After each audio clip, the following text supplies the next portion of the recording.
You got into the safety business because you wanted to protect people, but somewhere along the way, the job started controlling your time, your schedule, your priorities, even your income potential. What if the expertise you've built over the years in the field can give you something more? More freedom, more control, more ownership of your future. I'm Sheldon Primus, the author of 7 Steps to Starting a Profitable Safety Consulting Business and the host of the Safety Consultant Podcast, with more than 350 episodes helping safety professionals become consultants and grow their career. Consulting changed my life. In fact, I'm a full-time RVer, and one consulting contract paid for my home I live in today. Now, I help safety professionals build their own consulting practice through bi-weekly coaching calls, accountability, and personal guidance. But this program isn't for everyone. Start with the Consultant Readiness Audit at sheldon.coach. What if everything we thought we knew about safety was just interference? From the host of the Rated R Safety Show and the founder of Safety FM comes the complete Signal Transmission Trilogy, now available in one powerful edition. Safety, in my opinion, the book that started the conversation. Safety Mutation, where the boundaries of culture, systems, and belief begin to break. And now, Safety Transmission, the final piece of the signal. For the first time, all 3 books are together in one volume. The Signal Transmission Trilogy, Complete Edition. This isn't just about compliance. It's about consciousness. It's about decoding the way we think, lead, and live, inside and outside the system. Whether you've been following the signal since the beginning or you're just now tuning in, this is the version to own. Search Signal Trilogy on Amazon or visit safetyfm.com to get your copy now.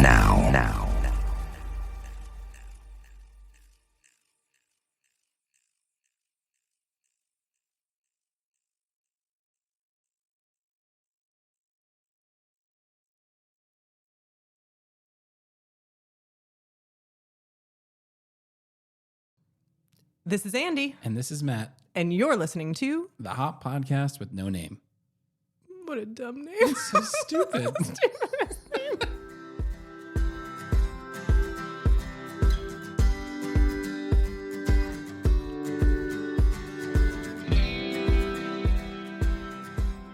Right in, I didn't even give you any preamble, just hit record.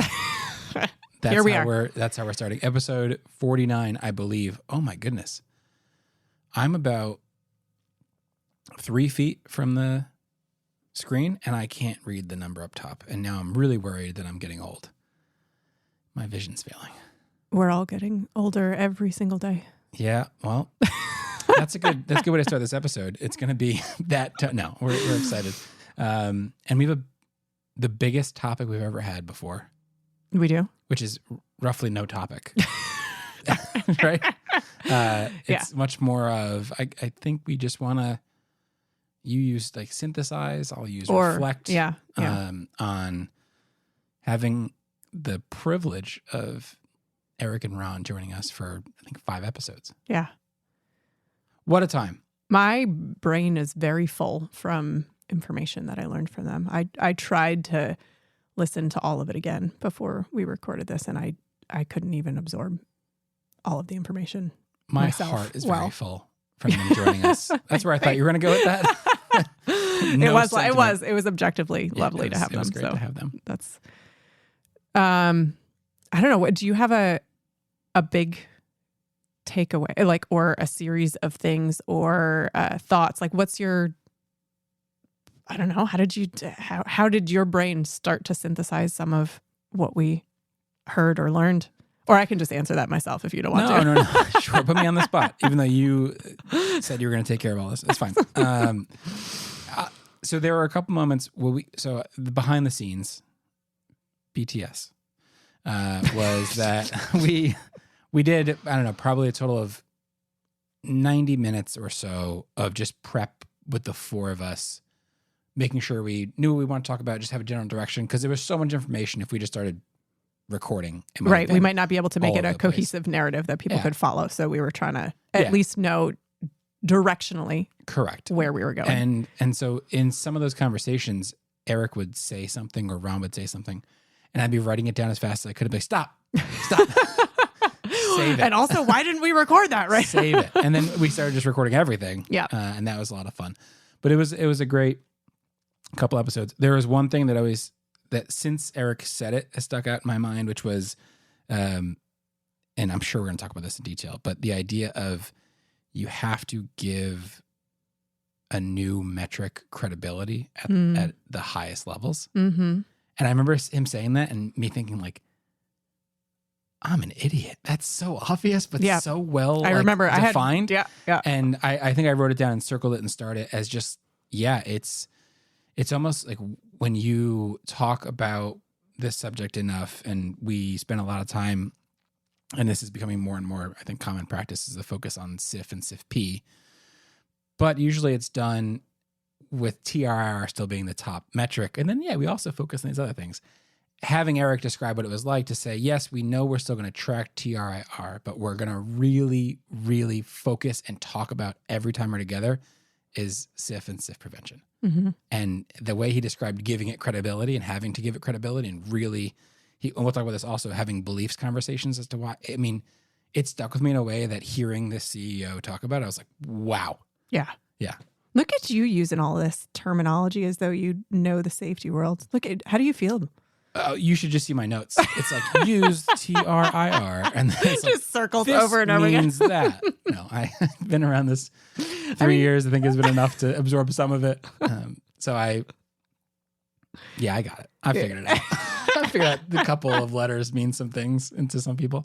But it was great. It was such I loved that part, and I think for me it actually probably filled in a gap of it's so important, right? But we see it as so important. Why don't others see it as so important? Or they see it as important, but not as important as we do. And hearing Eric really challenge how you go from the one side of the group to the other was very helpful. Very helpful. Yeah, I think the conversation put words to, for me at least, it put words to the fact that in order to implement these concepts well, there's a lot of shifts that have to happen at multiple levels in an organization.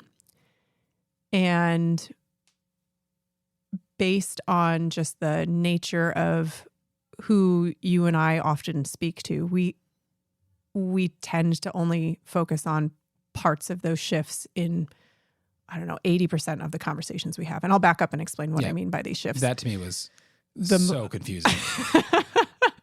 Like, we tend to focus on 80% of the shift. Yes. Yeah.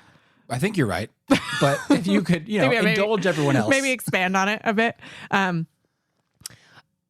think towards the beginning or towards the end of the last episode, I was talking about the fact that Era Energy did a really good job looking at two different places of where this HOP concept lives.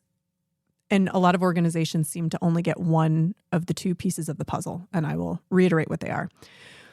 The first piece of the puzzle is what Eric spoke to for a significant amount of the first few episodes. And it was the belief system shift that he had to make himself and then help communicate to everyone in the organization and help bring credibility to the thought process to the board through this metric change.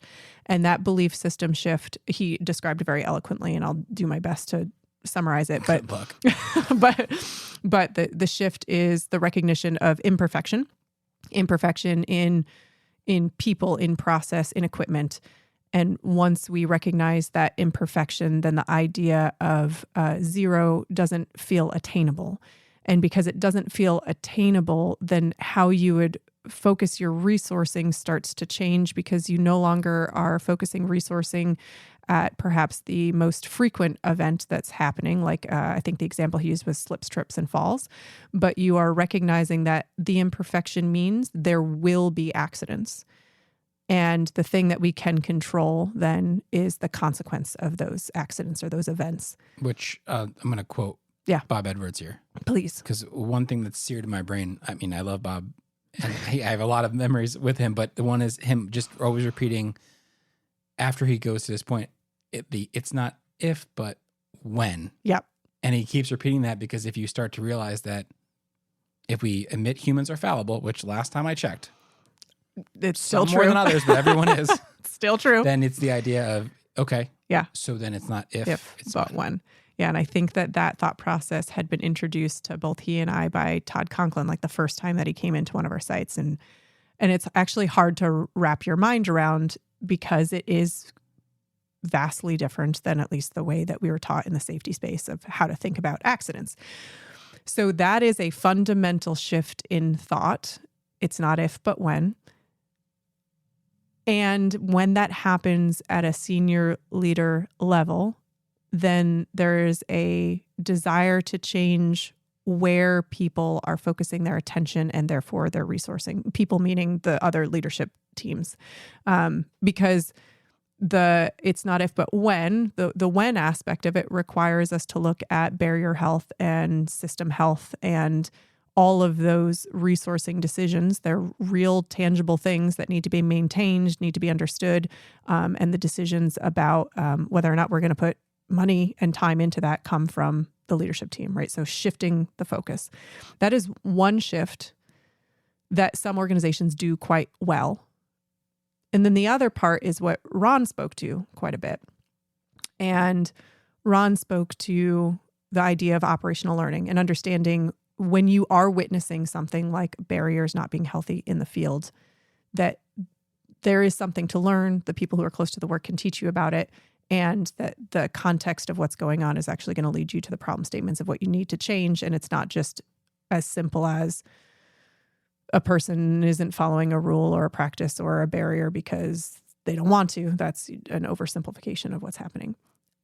Some organizations seem to grab on to that piece of the puzzle. So that's another shift in thought, right? That's that shift in thought around Taylorism, that shift in thought around black line, blue line.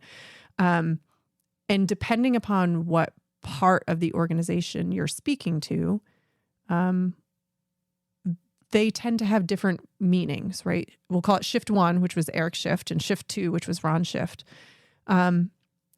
If you are not at Erik's level, it is really hard to know how you're going to affect where people are putting their time and resourcing, because you don't have access to, for example, changing a metric or convincing a board that this is a new credible metric to look at. So that desire to change the way that we're looking at managing safety, for example, is in your sphere of concern, but feels very much outside your sphere of control and oftentimes outside of your sphere of influence. And so if that is the prerequisite to start implementation of HOP, there'd be very few organizations that would be able to actually make any progress, because that means that the pathway to make progress has to start at the top and can only be successful once we've changed a metric that is directing people's attention on something. We have a sales name called Ideal Customer Profile, which if the ideal customer profile was CEOs at large companies, the HOP would have a very small window to get in anywhere. If that was the prerequisite, it'd be very small. Yeah. And we know it's not true. Correct. There's a lot of organizations that they don't have senior leadership buy-in, and yet they've been able to make progress. And so the rest of the organization, I feel like myself included when I was within the space in GE, we're following into shift 2, right? So we can't change the metrics that we are subject to, but we can change the amount of time and energy each of us are individually willing to put into learning context from the end user. And we can change how much information we are able to bring to the people around us. Like, do we get better at storytelling? Do we get better at bringing that contextual information to others so that great leaders can make great decisions with great information? If we make that personal shift, and enough people make that personal shift, then it starts to become an organizational shift, which then we've seen over and over again ultimately influences senior leaders enough to want to have a conversation, which then you might be able to have a beliefs discussion with someone like a CEO, to have them make shift one. But what I learned is that both of them seem incredibly necessary in order to have a long-term change in this space. And that when you do have both, it appears that the metric change is quite quick. Sure. I mean, yes. From this one particular case, right? Because they are focused on the thing that they are measuring, and the thing that they are measuring is directly aligned with this belief shift at the senior leader level. And I think length of time for change is relative. Sure. Because if you're, let's just say, a mid-manager, never seen hot before, but there's been sort of grassroots movements that eventually make their way to a CEO, and the CEO comes forward and says, you know what, I challenged myself. I believe this is the right way to go. Let's go this way. The middle manager may have no idea what's happening. They've never heard hot, but they're being told change now. Whereas if you were a part of that grassroots, you were the one that were trying something new, it could be years. Mm-hmm. So it really depends kind of where you're sitting in the organization. And the organization. I mean, there's a lot of different dependencies on that. Yeah. Yeah. And so it is interesting to see this from the various perspectives of how the change looks within an organization, because to your point, you know, if you look at folks that are in organizations right now that haven't gotten to the place of influencing a senior leader yet, for them, this feels like an eternity, right? Because they are swimming upstream. The things that they think are important to learn about are not, they have to actually prove it every conversation, right? It's not being requested. They are trying to influence that it's important every conversation. And it's exhausting, I'm sure. I know it's exhausting. People tell us it's exhausting. I've experienced it being exhausting. And then if you're at the senior leader level, because of the decision rights that you have, kind of the first time that you've decided that this is the right thing to do, you have the authority to make fairly large change in an organization fairly quickly. And so from a senior leader's perspective, it can feel quite fast, the way that the change is made. Yeah, I think it's almost like for anyone, it may take a long time to get there, and almost like a light bulb goes off. Yeah. Right. And Erik mentioned this a couple times, this beliefs conversation that you also have to have with yourself. Because if you fundamentally sit down and say, yeah, I guess this could be good for us, but I don't really know. And then you start getting challenged on it. Are you really going to push back? Or are you going to just say, all right, you know what, maybe I'll just go back to what I was doing. But if you change your beliefs, if you challenge yourself to that level, that gives you the resilience to go through, and might take weeks, months, years to hopefully see change. But if you don't believe in it, it's really hard to continue to push and fight when the rest of the organization might not see it that way. Yeah. I mean, especially if you're not at, a senior leader level, right? Because your job feels quite dependent upon whether your boss or your boss's boss or your boss's boss's boss thinks that you're focused on the right things. And if what you're focused on is vastly different from what they're telling you to focus on, it can feel pretty job threatening pretty quickly. Yeah. So something about the conversation kind of helped me maybe separate out those concepts in my mind in a useful way, of knowing that both of them need to exist, but then also having maybe a clearer picture as to why sometimes they feel so separate. And then if I think back to the organizations that have been using these concepts, I mentioned that it seems that there is one or the other that seems to be embraced. Either the Erik side or the Ron side. And when I think back to how the organization was introduced to the concepts, it really is dependent at what level in the organization it was introduced to. Meaning, if somebody within a C-suite team was the first person to hear the concepts, there tends to be a very strong focus on barrier health and not a strong focus on operational learning. And so you tend to have sort of the old playbook used when barrier health you find a deficiency in it. When there's been a lot of time where the introduction of the concepts were at, mid-management level, there's a whole lot of emphasis on operational learning and recognizing operator struggle without a lot of ability to do much with the learnings, right? With kind of feeling you're stuck at learning. And you don't have a direction of where and when you're going to have resources freed up to do something with the learning. And the thing that seems incredibly helpful about the implementation efforts that Erik and Ron went through is they happened kind of at the same time.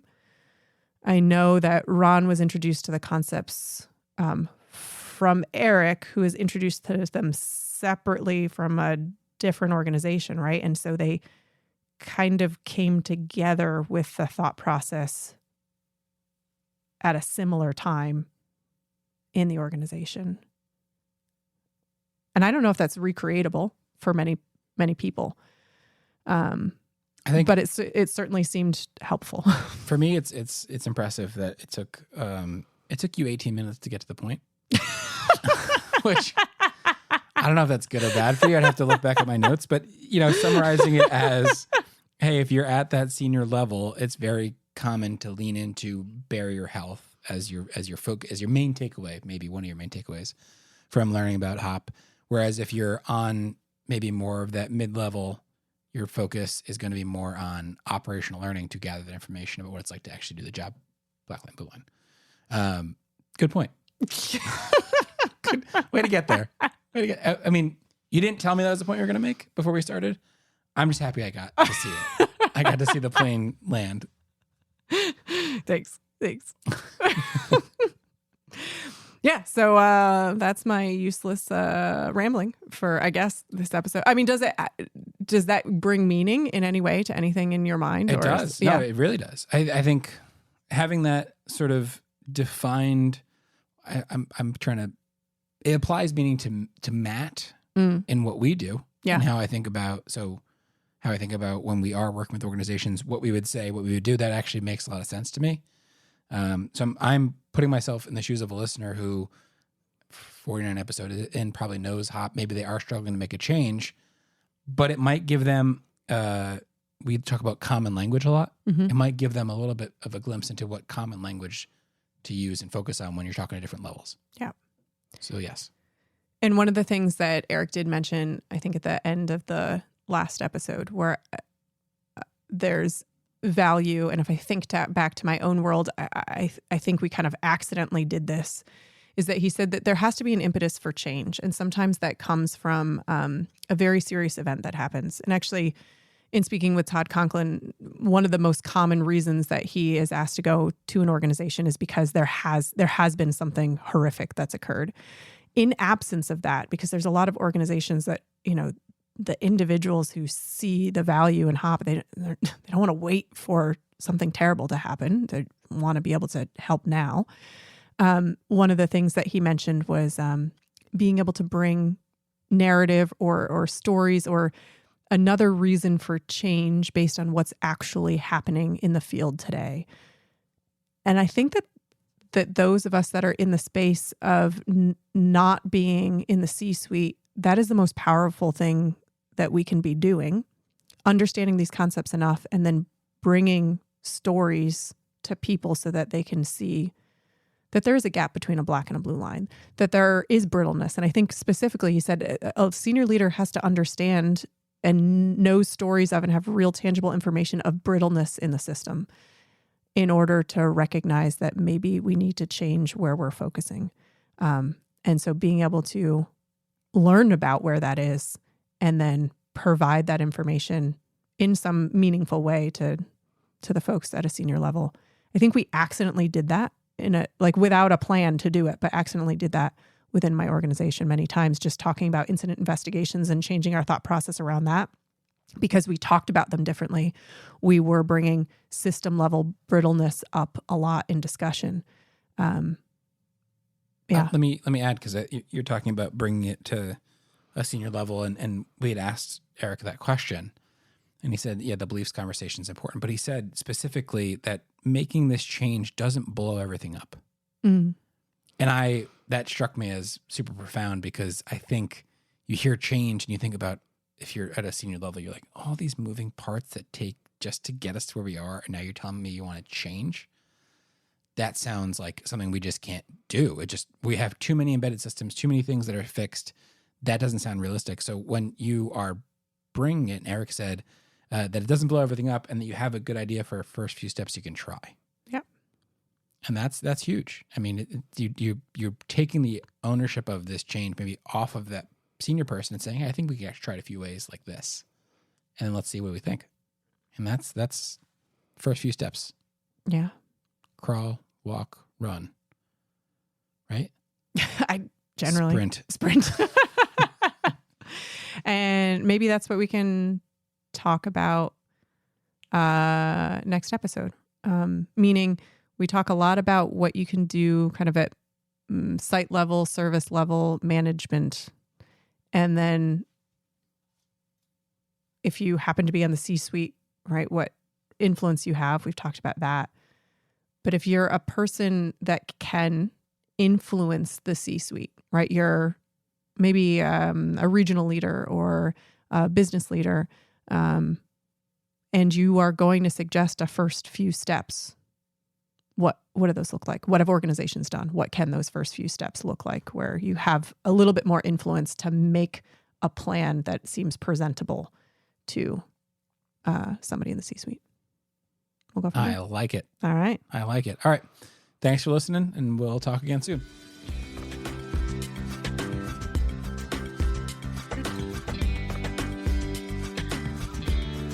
Well, that's it.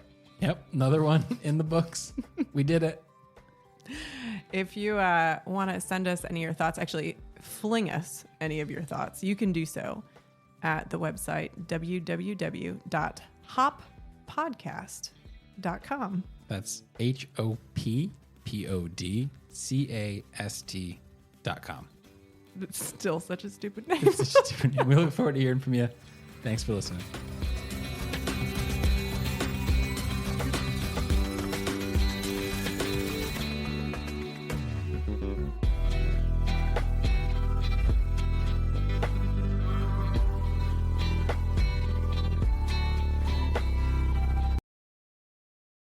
You got into the safety business because you wanted to protect people, but somewhere along the way, the job started controlling your time, your schedule, your priorities, even your income potential. What if the expertise you've built over the years in the field can give you something more? More freedom, more control, more ownership of your future. I'm Sheldon Primus, the author of 7 Steps to Starting a Profitable Safety Consulting Business and the host of the Safety Consultant Podcast, with more than 350 episodes helping safety professionals become consultants and grow their career. Consulting changed my life. In fact, I'm a full-time RVer, and one consulting contract paid for my home I live in today. Now, I help safety professionals build their own consulting practice through bi-weekly coaching calls, accountability, and personal guidance. But this program isn't for everyone. Start with the Consultant Readiness Audit at sheldon.coach. What if everything we thought we knew about safety was just interference? From the host of the Rated R Safety Show and the founder of Safety FM comes the complete signal transmission trilogy, now available in one powerful edition. Safety, in my opinion, the book that started the conversation. Safety Mutation, where the boundaries of culture, systems, and belief begin to break. And now, Safety Transmission, the final piece of the signal. For the first time, all 3 books are together in one volume. The Signal Transmission Trilogy, Complete Edition. This isn't just about compliance. It's about consciousness. It's about decoding the way we think, lead, and live, inside and outside the system. Whether you've been following the signal since the beginning or you're just now tuning in, this is the version to own. Search Signal Trilogy on Amazon or visit safetyfm.com to get your copy now.